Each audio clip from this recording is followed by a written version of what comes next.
For behold, the Lord, Yahweh of hosts, is going to remove from Jerusalem and Judah both supply and support, the whole supply of bread and the whole supply of water, the mighty man and the man of war, the judge and the prophet, the diviner and the elder, the commander of 50 and the highly respected man, the counselor and the wise craftsman, and the experienced enchanter.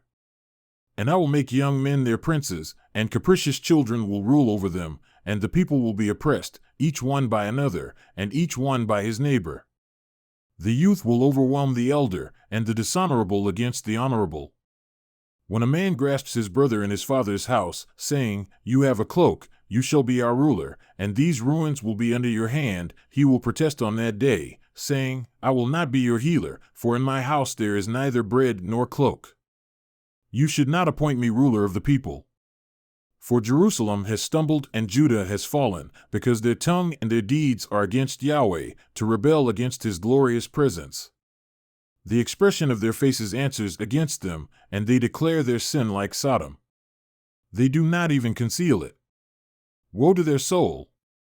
For they have dealt out evil on themselves. Say to the righteous that it will go well with them, for they will eat the fruit of their deeds. Woe to the wicked! It will go badly with him, for what he has dealt out will be done to him. O my people! Their taskmasters are infants, and women rule over them. O my people! Those who guide you lead you astray and swallow up the way of your paths. Yahweh takes his stand to contend, and stands to judge the peoples.